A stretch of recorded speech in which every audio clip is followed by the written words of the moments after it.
ug dinhi ning atong tulumanon. Inyong masayran ang kamaturan kay sa kamaturan.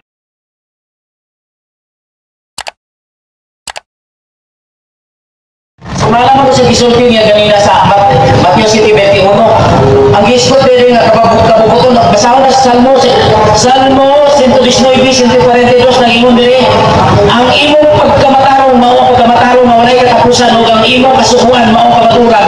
So nagkasabot nga ang kabubuton sa Dios ang kasubuan mao kamaturan. Nag-ingon usab sa 1:4 siya nagayon ako nagaila kaniya panula nagatuman nagbagay siya so kini siya bakakon o wala kaniya kamaturan. Sumala ko ni Apostol Pablo nagsulti ni Apostol Pablo nga sumunod ka mo kana ko maiwaton ka mo na ako maingon nga ako mag-awat ka Kristo. Nag-ingon ko dito sa Galatia 6:2 magyayumay ka mo ang tag-usap sa nakabugat sa una na tumana ang kasugan ni Kristo.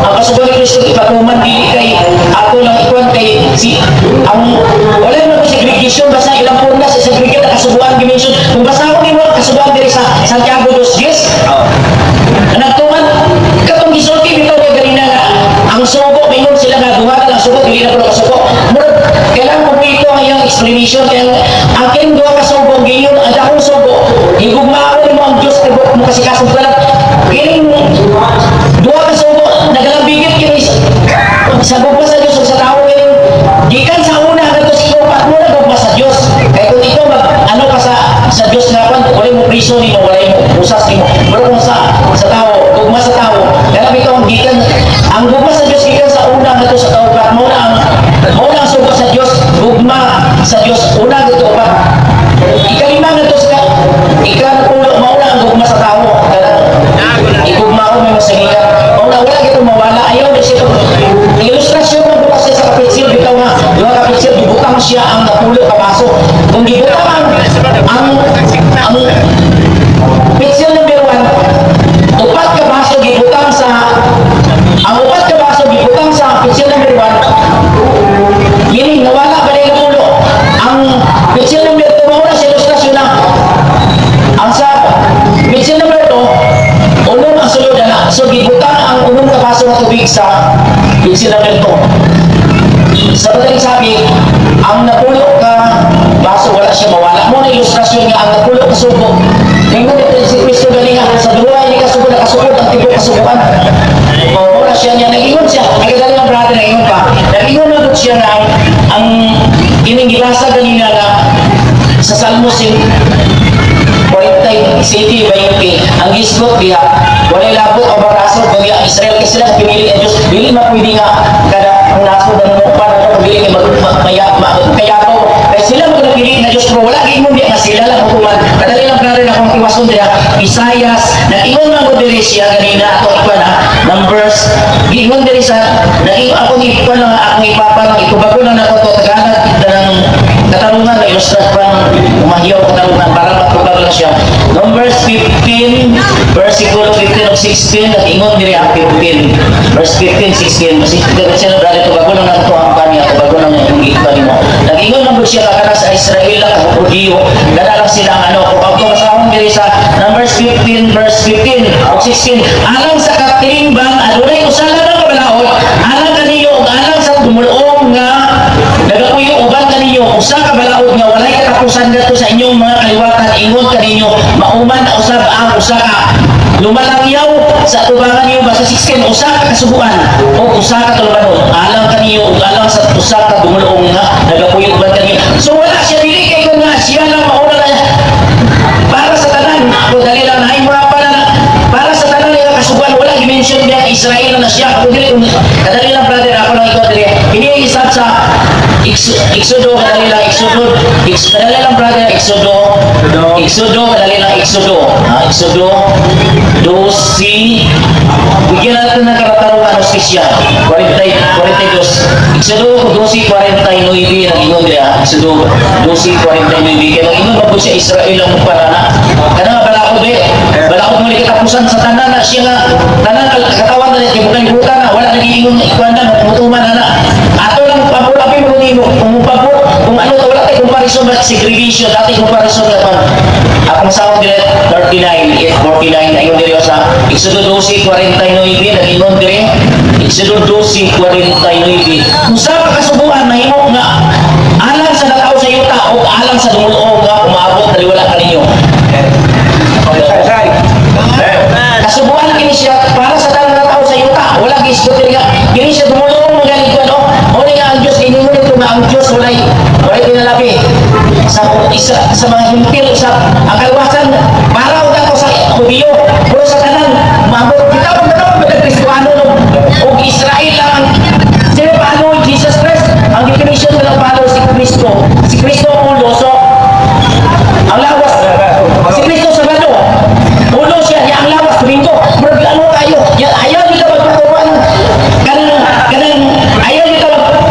ayaw nyo pagpugsa pagpatuan na si Kristo ang iyong founder kasi Kristo usa ka Hudiyo sa Israel sa Bethlehem usa siya ka Judaism ang religion di na magtulunan na sa turo na pagtulunan na pero sa tinunan na pagtulunan na sa nila si Kristo ang iyang bunyag baby pagtapos ang mga apostolis nagbunyag siya dagang tubig sa dagat mga dagko katao si Pablo si Pedro iingan ko ninyo nga sa papa may asawa siya sumala ko dito ang obispo ng isang asawa ang obispo sa inyo ulit asawa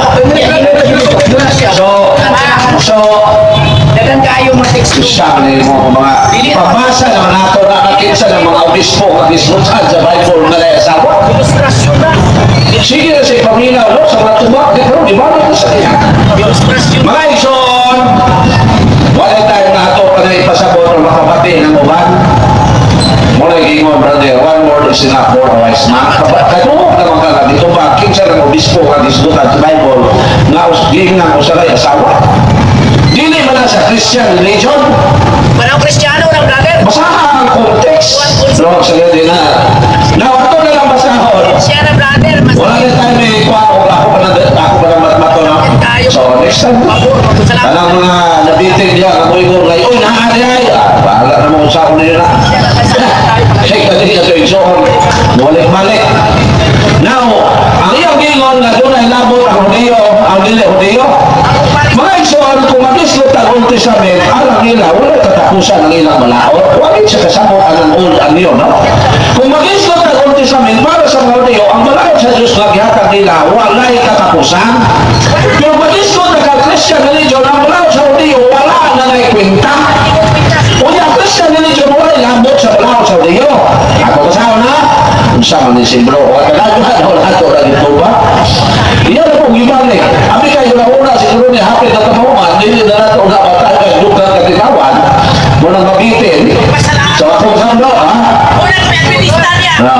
ay biyahe na si Media Adventist bro kayo nagpakauniyo na iyan natin sa tanas no? Now Colosas 2:13 apil ba ang Christian sa wala sa mga niyo yan ang tubag kaniadto patay kamo sa espiritu kanang kaniadto mo na ang panahon sa Judaism kaniadto patay kamo sa espiritu tungod sa inyong mga sala o tungod kay dili man kamo mga Hudiyo o musa wala mahisako sa balaod natin karo nga ko ang balaod sa Hudiyo alam sa mga Hudiyo wala na katapusan pero sa Christian religion wala kay labot sa balaod sa mga Hudiyo sa niya penso walay labo tali brother basahan na lang ka ng Christian na apil-apil sa Hudiyo ano makabalo ka ako po nilibyohon na iyan ni Satanas yung padayang 2:9 yung padayang 2:9 nag-uol man si bro mali tambal ni mo bro yung padayang 2:9 kanang Christian niya mag-apil-apil sa mga Hudiyo iyan ni Satanas ako basahan ang Bible ako mali ko na kanang Christian na mag-apil-apil sa mga Hudiyo iyan ni Satanas biblikal ba yun? Ipadayang 2:9 nasayad ako sa imong mga giantos o sa imong kakabos apat ang tinuod dato ka nasayod usab ako sa mga gibutang-butang kanimo ni adtong nagpakahudiyo apan sila mga sakop di ay ni Satanas. Kinsa man ang nagpakaudiyo? Kanang Christian na apil-apil sa malaot sa audio pa na nagpakaudiyo. Kung sa gingon ni St. John, mga sakop di ay ni Satanas. So ang iyang ipapasa, kung mag-isgot ang Old Testament, alam sa mga audio, ang malaot na gihatag sa Diyos nila, wala'y katapusan alam nila. Pero since na may Christian religion, hindi na nakaungot, ayaw na naman sa Old Testament. Now, atong sana, na ang balawod sa mga Hudiyo, wala na ikwenta kay gitinaw na na, giklaro na na ni Lord Jesus na wala na kapuslanan. Atong sana, kung wala tayo sa iyo, katong unang kasabutan, wala unta kinahanglan na ang ikaduha. Mahumungot, magiging siya ng Old Testament, no? Nga ba yung New Testament? Sa 13. Sa 13. Gipon sabra mo na ito so, ano? Sa 13. Kung sa gingon sa 13, sa paghisgot may tungod sa usa ka bag-ong kasabutan. New Testament. Ang Diyos naghimungdaan sa una o ang tanan na nagkadaan o nagkadulot mahanaw sa dili madugay. Mao lang sa Christian religion nahanaw na ng sabat. Mao lang sa Christian religion nahanaw na ng dili mo kaon o baboy. Mao lang sa Christian religion nahanaw na ng dili mo kaon o dinuguan. Brother, sama ka ito sa imong question, no? Pero ayaw mong emosyonal kay dili mag-iaway din ato. Ang ato din ay pahayagay gamit ang kasulatan. No, dili lang ta mag-emosyon, dili lang ta medyo buwan. Pero atong sakto nato yung soong, biktima manggula siya ni Linjoy. Atong boundary sa salisa, mo ito'y ako tulubagon sa Ginoo. Now, ako pagiling balik kong basa, na ang balawod sa mga Hudiyo, dili hingpit. Dili mabatog sa Biblia na nito sa Katoliko, kundi inyo na ng kasulat ba? Wala tayo imo ka na, brother. Wala tayo may imo anak. Imo ka na. Sa Bible. Imo ka na, brother. Wala tayo may imo anak. No? Naway, Christian siya, dahil kapil-apil sa Old Testament. Nga ang sa Hudiyo, tuloy man ang ilang seremonyas. Kaya ang Seventh-day Adventist mo, tuloy man ang bautismo, huwag pa sa pagdili sila Judaism.